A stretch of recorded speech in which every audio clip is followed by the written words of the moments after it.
There is a photograph that exists on a memory card that the Bennett family still has, showing 4 people sitting around a campfire at 2 in the morning in the Great Smoky Mountains.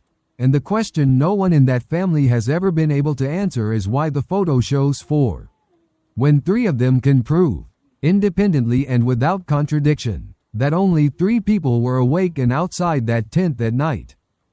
This is the story of a family trip that started as nothing more than a long-planned backcountry camping weekend, and ended with a single trail camera photograph that none of them have found a way to explain in the years since. The Bennetts, Tom, his wife Sarah, and their 2 children, 12-year-old Emma and 9-year-old Jake, had been coming to the Smokies for years, usually car camping at developed sites, but that particular October they decided, as a family, to take on their first real backcountry trip together, a moderate 6-mile hike into a designated backcountry campsite along a creek in a less trafficked section of the park. Tom had backpacked solo in his 20s and knew the basics well enough to plan a reasonably safe first trip for the kids. Sarah had done considerably less backcountry camping but was, by every account from people who know the family, the more cautious and detail-oriented planner of the 2, the one who triple-checked the weather, the permits, the bare canister requirements, everything down to the last detail. She'd printed out topographic maps months in advance, marked water sources along the trail, and had gone so far as to research the specific backcountry site's typical wildlife activity before ever booking the permit. They arrived at the campsite in the early afternoon on a Friday, set up their tent, and spent the rest of the daylight hours doing the ordinary things a family does on a first backcountry trip: collecting firewood, filtering creek water, Jake attempting and mostly failing to skip rocks across a shallow pool, Emma reading in a hammock strung between 2 trees near the tent. It was, by every account any of them have given since, an entirely unremarkable, pleasant first day. Nothing about the site, the weather, or their mood suggested anything unusual was coming.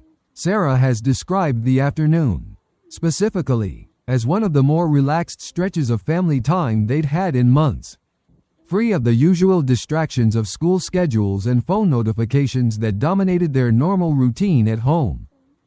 One detail that will matter later: Tom had brought along a small trail camera, the kind hunters and wildlife enthusiasts use to capture nighttime animal activity, mostly as a fun add-on for the trip, something to check in the morning and see if any deer, raccoons, or other wildlife had wandered near their camp overnight. He mounted it on a tree roughly 15 feet from their fire ring, angled to capture the fire and the general camp area. Motion activated, infrared flash for nighttime shots. It was, in his words later, just something fun for the kids to check in the morning, with no expectation it would capture anything more interesting than a curious raccoon. He'd bought the camera secondhand a few years earlier for a separate hunting trip and had used it perhaps a dozen times since without ever encountering any unusual behavior from it. The evening went as planned. They cooked dinner over the fire. The kids roasted marshmallows, and as it got later and colder, everyone eventually retreated into the 2-person and family-sized tents they'd brought, Tom and Sarah in one, Emma and Jake in a smaller tent pitched beside it, both close enough together that anyone moving between them would be easily heard by the others. Before turning in, Tom checked the fire had burned down to a manageable bed of coals, banked it slightly per standard backcountry practice, and the family said their good nights sometime around 10, tired from the hike and the crisp mountain air. Sarah has said, consistently and without variation across every time she's told this part of the story, that she woke up once during the night, she estimates somewhere close to 2 in the morning, though she didn't check a clock or phone at the time, needing to use the bathroom, but decided against getting up immediately because of the cold and the effort of unzipping the tent, and instead lay awake for what she guesses was 15 or 20 minutes before falling back asleep without ever leaving the tent. She is entirely certain, she's said repeatedly, that she did not get up, did not go outside, and did not sit by the fire at any point that night.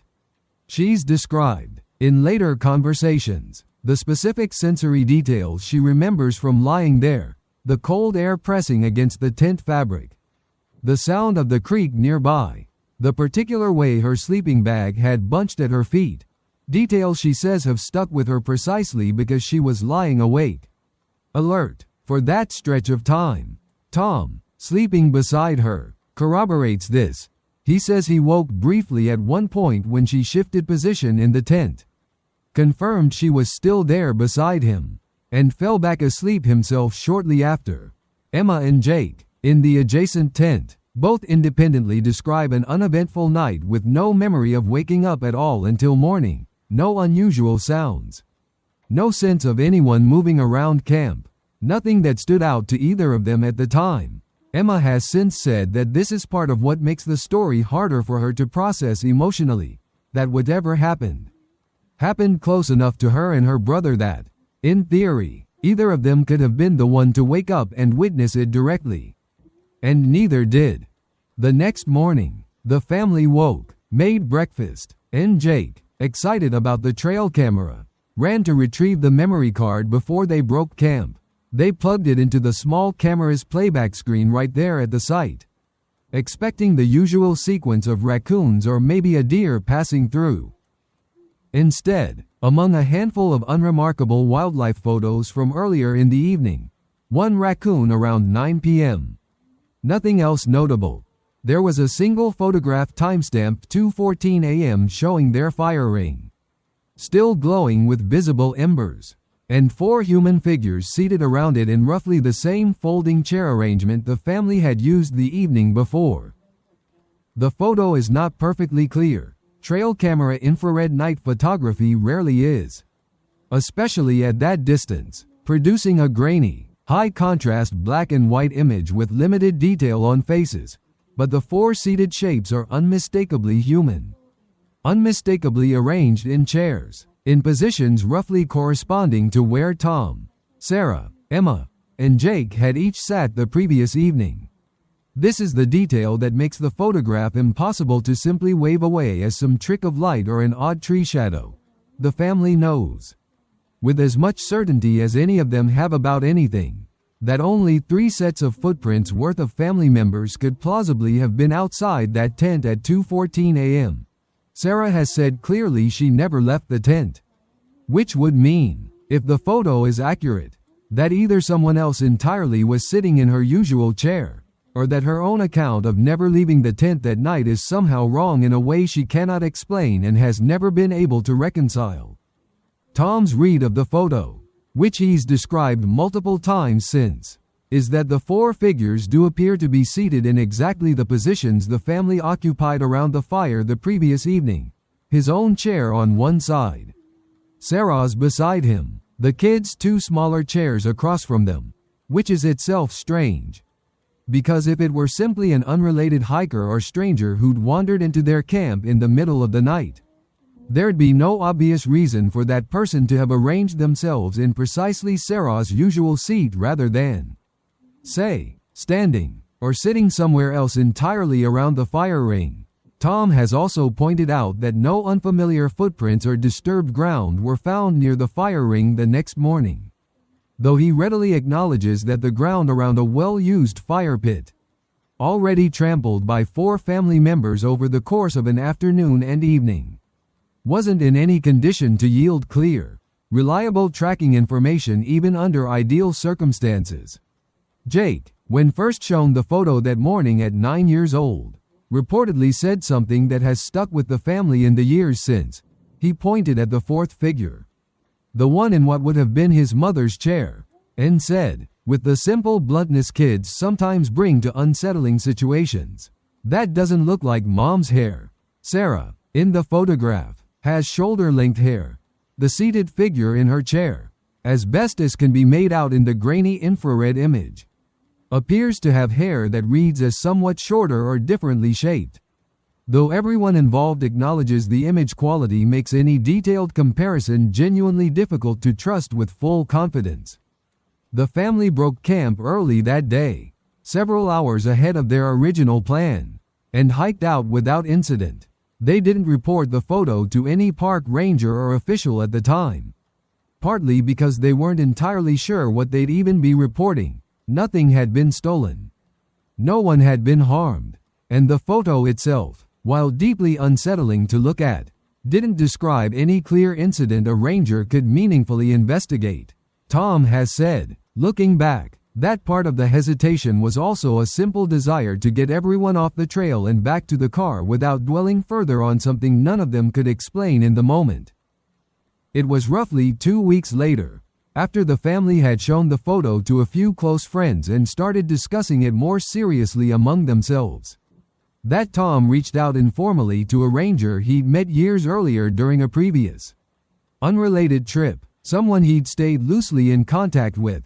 The ranger, according to Tom, looked at the photo and offered what Tom describes as a genuinely thoughtful, if ultimately unsatisfying, range of possible explanations.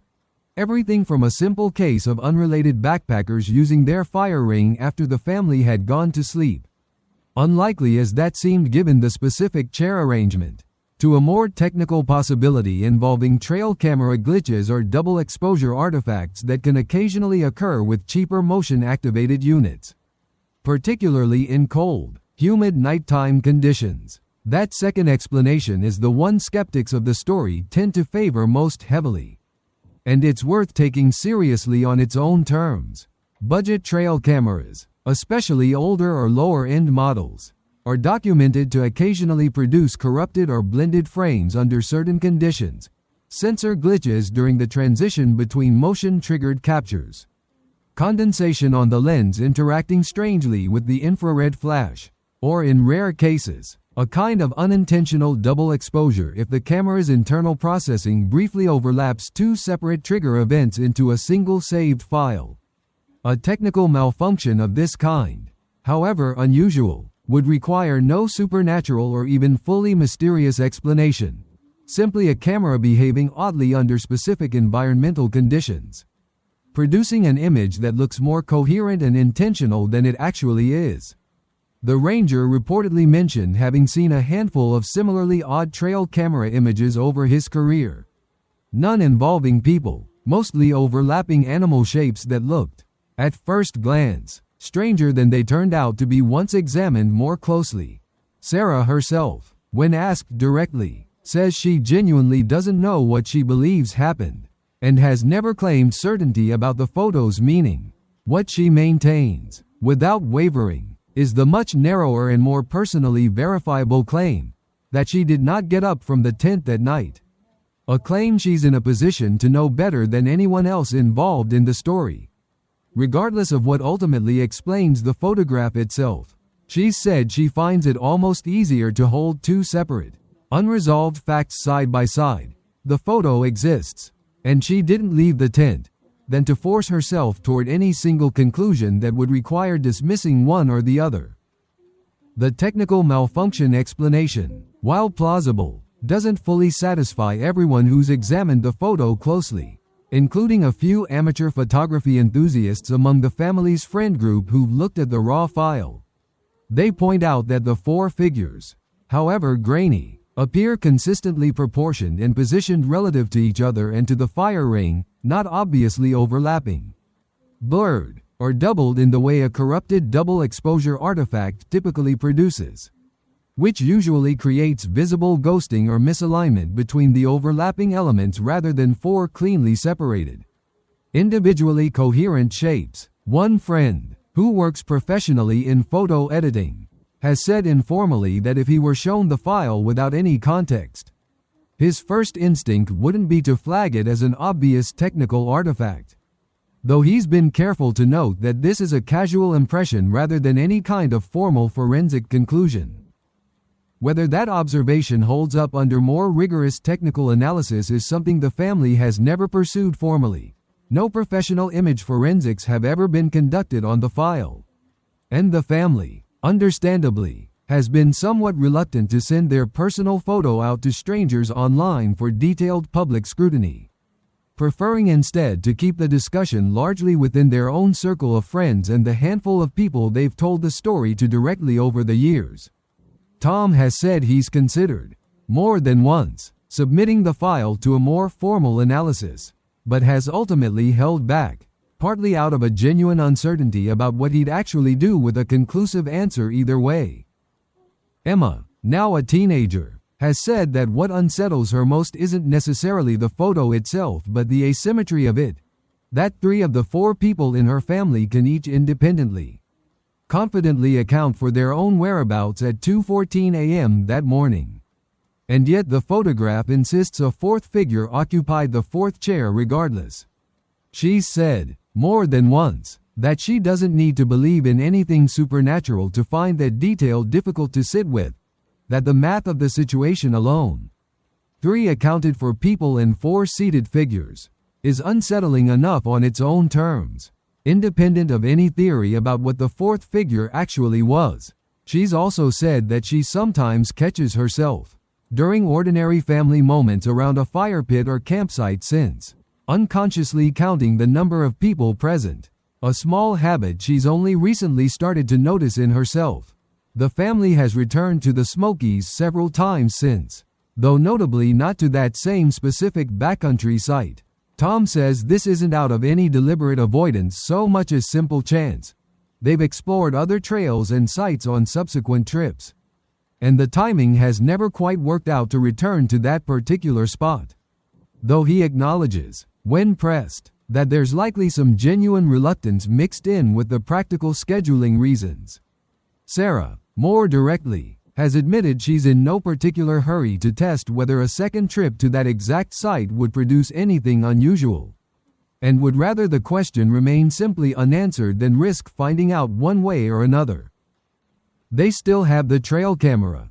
They still have the original memory card, unaltered, stored carefully rather than reformatted or overwritten. And they still have the photograph. 4 figures around a dying campfire at 2:14 in the morning. In a family of 4 where only 3, by every account any of them can offer, were actually awake and outside that tent when the shutter triggered, leaving behind a single grainy image and a question that, years later, none of the Bennetts have found a way to fully answer, satisfying or otherwise.